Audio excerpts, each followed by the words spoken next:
నమస్తే. నేను మీ దుక్కేరి ప్రభాకర్ రావు, బీజేపీ కిషన్ మోర్చా ప్రధాన కార్యదర్శి. అయితే ఈరోజు ముఖ్యంగా మేము ఈరోజు మాట్లాడడానికి కారణం ఏంటంటే, రాష్ట్రపతి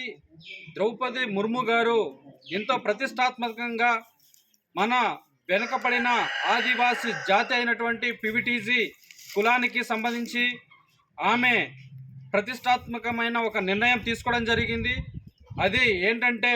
ప్రధానమంత్రి జనజాతి మన్య మహా అభియాన్ అనేసి గృహ కల్పన కోసం ఎవరైతే ఇప్పటి వరకు గతంలో కాంగ్రెస్ ప్రభుత్వం గృహ కల్పన చేసిందో, నెక్స్ట్ టీడీపీ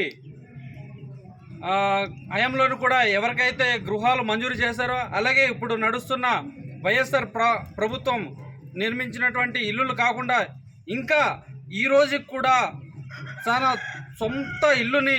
నిర్మించుకోలేని గిరిజన ఆదివాసీ పివిటీజీ కోసం ద్రౌపది ముర్ము గారు వాళ్ళకు కూడా ప్రభుత్వం ఇప్పటి వరకు గుర్తించని గృహాలు లేని ప్రతి ఒక్క ప్రజానికానికి ఇల్లు కట్టించాలనే ఉద్దేశంతో ఆవిడ మాట ప్రకారంగా 2,39,000 రూపాయలతోని ఒక సొంత ఇల్లు సహకారం కోసం ఆవిడ ప్రభుత్వం ద్వారా ప్రతి ఒక్క ప్రజానికానికి చేరాలనేసి ఈ నెల 31 తారీఖు లోపే ప్రతి ఒక్క లబ్ధిదారులకి ఈ విషయం తెలియపరిచి, అలాగే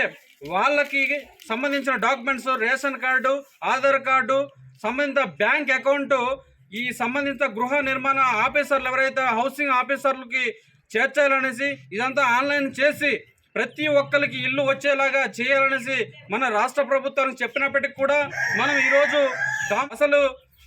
అధికారులు తెలిపాలి, అలాగే ప్రతి ఒక్క నాయకులు, విద్యార్థులు ప్రతి ఒక్క ప్రజానీకం దీన్ని ఈ విషయాన్ని ప్రజల్లోకి తీసుకెళ్లి ప్రతి ఒక్క లబ్ధిదారులకు తెలియపరచాలి. కనుక మేము ఈ విషయాన్ని ప్రతి ఒక్కరు తెలుసుకొని ఈ లబ్ధి ఎవరైతే గృహాలు లేవో ప్రతి ఒక్క నిరుపేద పివిటీజీ కుటుంబాలు వినియోగించుకుంటాయని ఈ చిన్న వీడియోలో తెలియపరచుకుంటున్నాను. ధన్యవాదాలు.